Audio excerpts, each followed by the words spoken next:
Hi hello नमस्कार, तुम्हा सर्वांचं आपल्या दीप्तीज किचन या यूट्यूब चॅनलमध्ये स्वागत आहे. तर आज आपण मुगाची उसळ बनवणार आहोत. मी मुगाची उसळ ही थोड्याच प्रमाणात बनवणार आहे. तर चला रेसिपीला सुरुवात करूया. कढईमध्ये तेल घालून घेऊया आणि तेल तापल्यानंतर त्यामध्ये अर्धा चमचा मोहरी घालूया. त्यानंतर मोहरी छान तडतडली की त्यामध्ये अर्धा चमचा जिरे घालूया. अर्धा चमचे जिरे छान तडतडले की त्यामध्ये आपण बारीक कट करून घेतलेला लसूण, 1 ते 2 हिरवी मिरची, एक बारीक चिरलेला कांदा आणि एक बारीक चिरलेला टोमॅटो असं घालून घेऊया आणि हे छान लाल होईपर्यंत परतून घेऊया.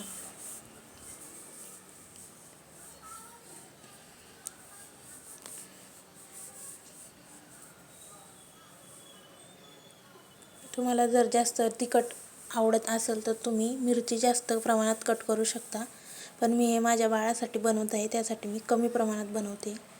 त्यानंतर इथे मी मूग रात्रीच भिजवून ठेवलेले होते.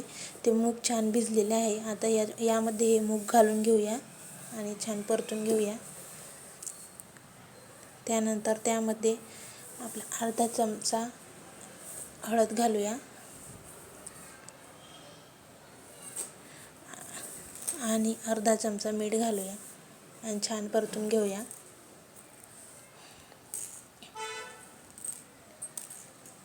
बघू शकता छान परतून झालेला आहे.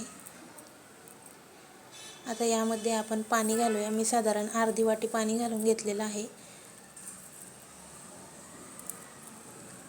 आणि याला छान एक उकळी आली की त्यावर आपण झाकण ठेवूया.